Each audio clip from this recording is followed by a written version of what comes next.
Ndeko Prince Epenge Mbote Poso Elamu Boye Ibolamu na Kinmata.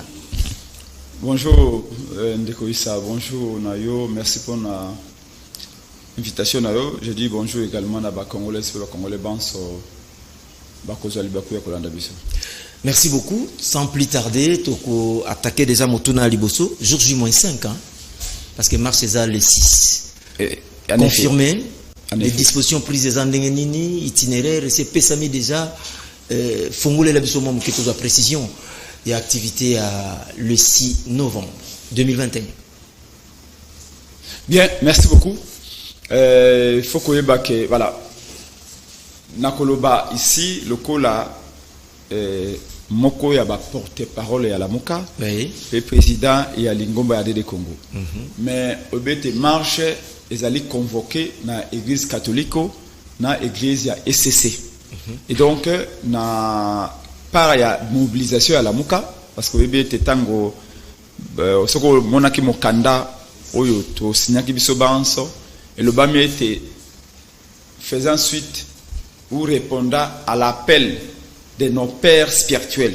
Oui. Donc, tu veux répondre à l'appel à la père spirituel, il y a l'église catholique, Papa Mbongo, et l'église SCC, l'église de Christ au Congo, Papa Bokundoa, où benga kibiso ba congolais banso, benga parti politique.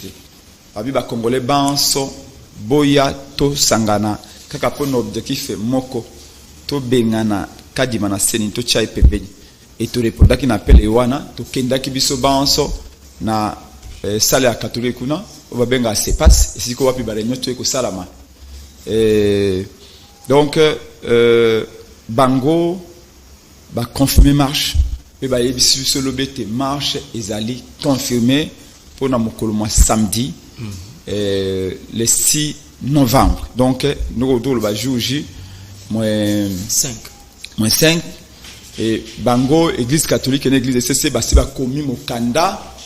Oyo de lobby déjà c'est nga ki bati na mokanda to kozela copie ya lettre ngo pour toi présenter bino ngo awo biso to yalinde to koloba nini to zali ba to ke ko répondre appel lokola congolais d'abord et puis la mukap parce que tango mboka est en danger ba tout na kate oyo awuti wapi oza ko sala nini quand le pays est en danger on sauve d'abord le pays aux à la pasteur aux à la professeur d'université enseignant journaliste avocat Chayer, Chege, Tayer, intérêt en Mboka. Bissoban soit avant tout militaire, Mboka soit qu'ils sont en danger et c'est to sauver en d'abord. Et puis on va les rester après. Oyo appelle l'église catholique à Sali Papa Mbongo. Papa Mbongo. Tellement danger ça ma casse parce que ce qui a dit m'a dirigé Seigneur en 2023. Est-ce que vous pouvez imaginer les chaos qui va arriver en 2023? Je me dis Papa Mbongo à 4 à Brazzaville, mon collège quoi il y a jeudi accueilli comme on a Sasungesu. Dengue etienne tizikira munu basaka à l'époque. Quand on Kabila il a glissé. Pas mbongo à 4 ça comme on a Sasu pour na koyebisa ye to yebisa ki Chilombo que Kadima n'est pas un bon candidat pour la une autre question le président presse Epenge a osé comme communicateur à la Mouka mais Kadima déjà entériné.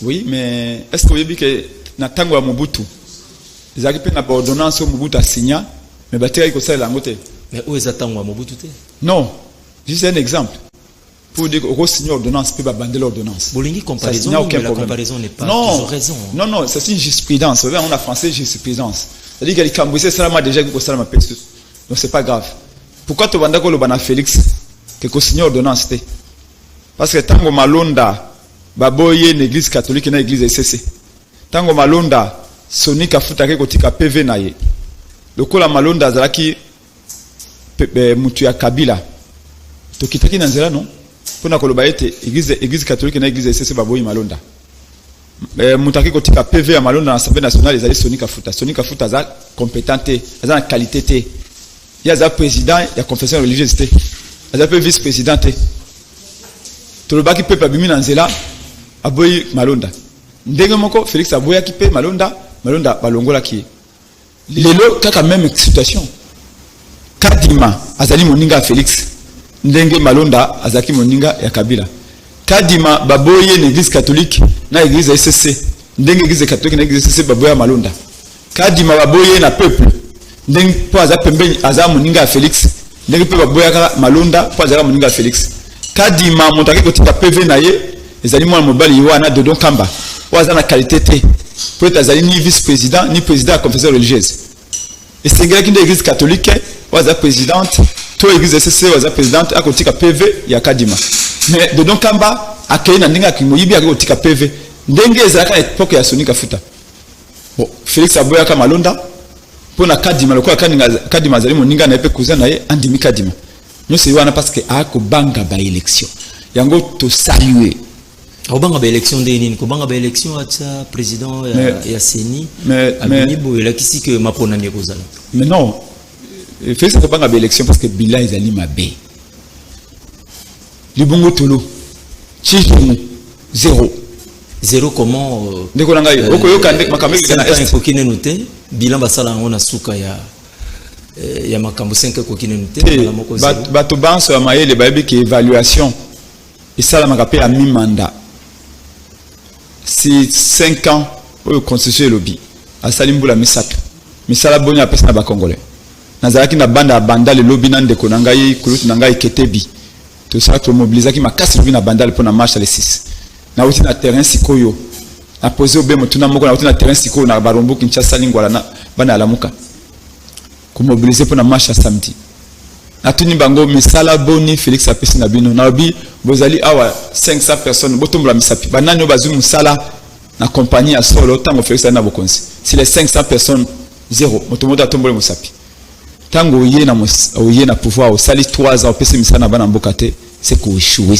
mais akutaki yango pendenge nini pona ko relever défi mais to ko luka to ko na pouvoir pourquoi photo yako o mabe Kabila salaki to longola yango to sala iko mamalamu Kabila pesa ki misala te yo bataki campagne pona nini obi Kabila pesa misala te ngata ngona ko pesa misala osambula misato pesa misala te okomi lokola Kabila atia secrétaire na est accueilli ba groupe armé tango yo na pouvoir ou remplacer Kabila sengolo ça mieux que Kabila ou ça plus que Kabila na est kuna a décrété état de piège là 4 mois le bibila to longo na 938 morts comme na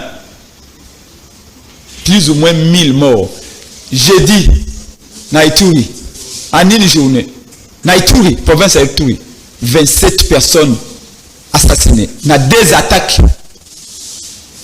Il y a 2 villages, 27 personnes en une journée en Ituri tuées. Tant que l'élection fait ça, tant que fait ça, na Ituri a koloba bangonini. Mais nana Botengayi pour abandonner kibino ba massacrer bino. Tant que na qui le discours en campagne des années.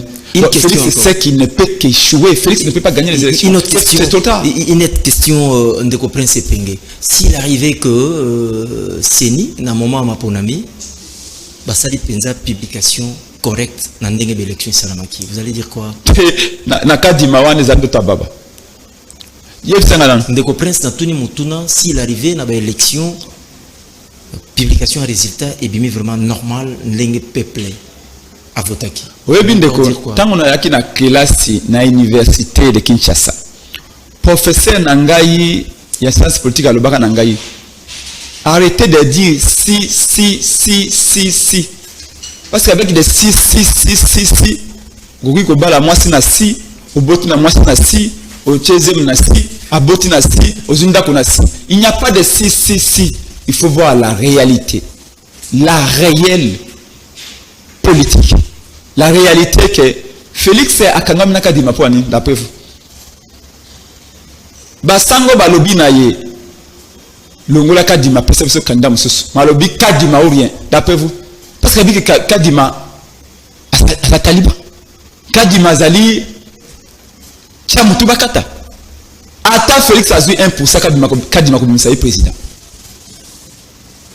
ata Félix azui 2% kadima komisa président yebsanga balobi kadima za candidat église kimbangiste même kolo Félix a nommé kadima na CENI pona ni église kimbangiste ça fait tité mais faites ça mieux faites ça na 10e ri 10e ri mobimba fête na fête mokolo kadima bimi omona ki ngoika sanja longo alinga longo la bilamba na parlement pour ne 5 union sacrée les états ko bina na parlement pour kadima bimi papa Nembale ba ko bina na parlement pour anika ba député union sacrée ba sali fête ba meli champagne mais ce kadima za pona ba congolais banso c'est que ba congolais ba sepela mais kadima bimi ba congolais qui se tomba malili Batuba en somatanga.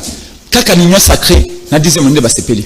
C'est un signe qui montre que itinéraire parce que Tchango normalement marche ko banda kunate, ils a déjà zone mon neutre.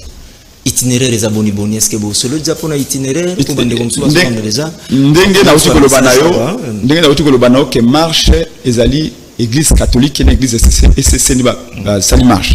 Biso toko ya la muka ko participer. Ndenge ba de Moïse Katumbi ba ko participer. Ndenge ba de ko aluti ba ko participer. Parce qu'à ce niveau-là, bangonde ba ko fixer itinéraire. Réunion alelo biso ba benga biso donc invité. Pour na yoki ndeko René Bonganga ya MLC aleki abi presse penge ba kuti pa presse penge ba bundi na FCC pour na mbongo ba ko senga FCC mbongo. Eh bien, eloko moko na retenir tant na étudiant. Alobika ka mwana maele ndai ba pe ko tricher. Ce que vous allez vous bami ko ba ko tricher. Si ko tricher na kombo ya mutu. Biso to uti ko sala marche ya kafuka fa na kansi réalisateur no mwa bilili ya marche à la muka plein à craquer.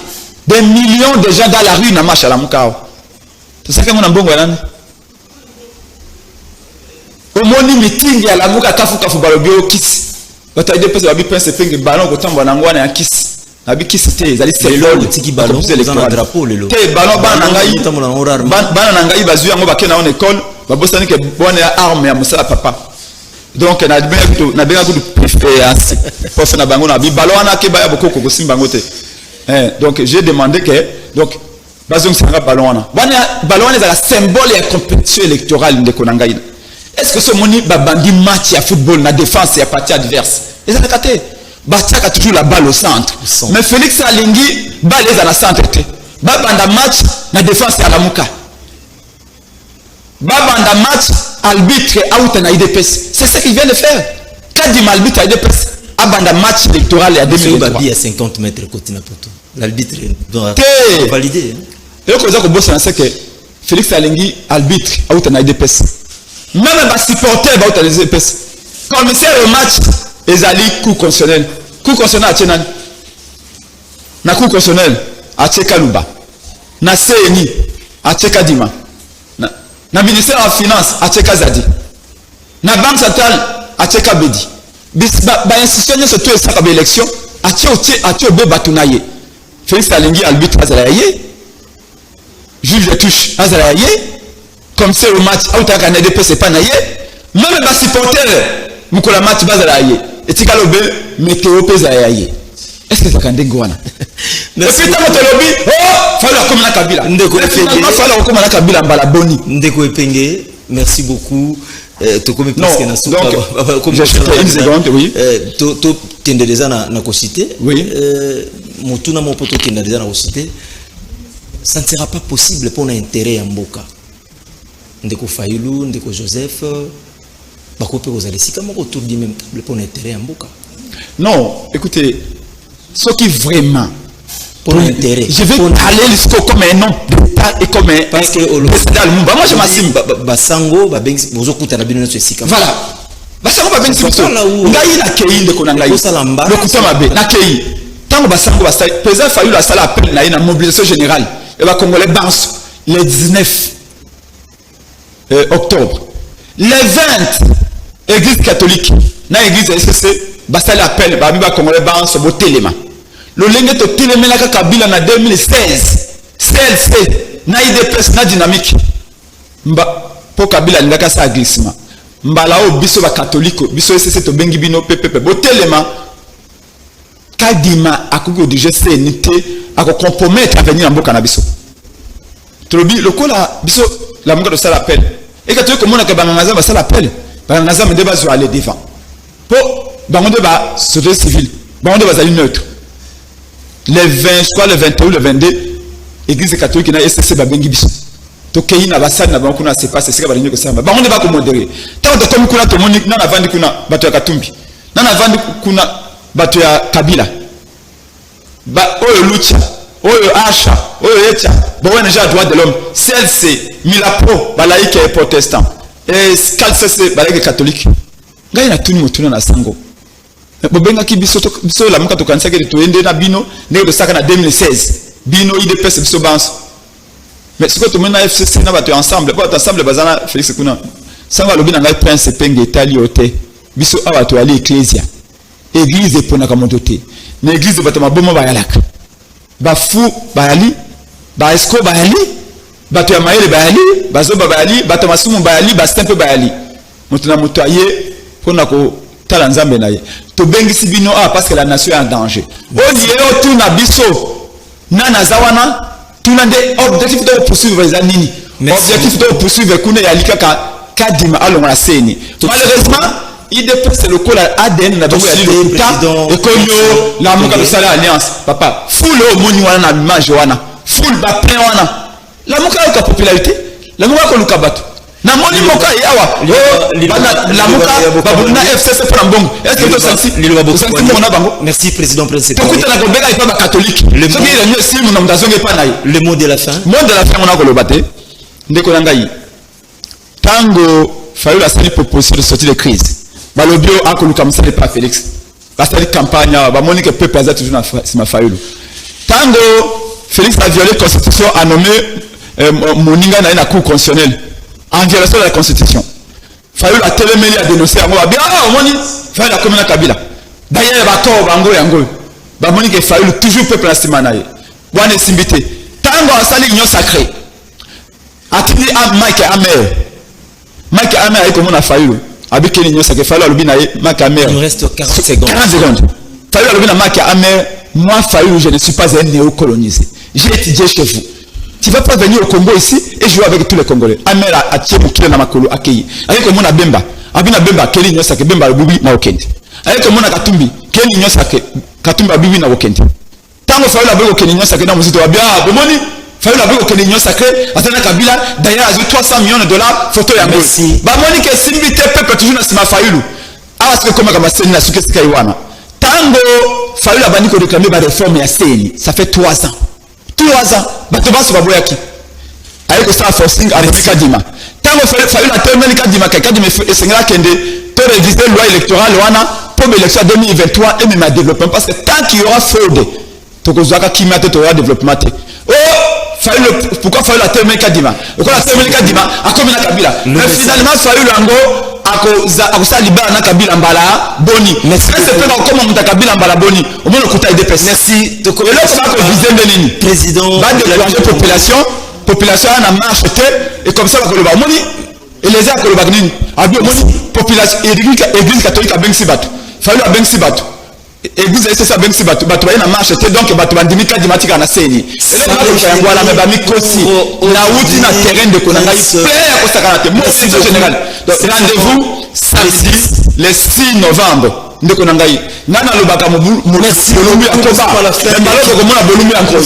à la fin, merci beaucoup Prince Epenge, nous sommes à la fin de Kin Matin, restez branchés au programme de Canal Kin Télévision. Demain vous allez retrouver Laurent Fabrice Balsomi pour le compte de Kin Matin, demain mardi et le mercredi. Moi je vous retrouve cette même semaine, le jeudi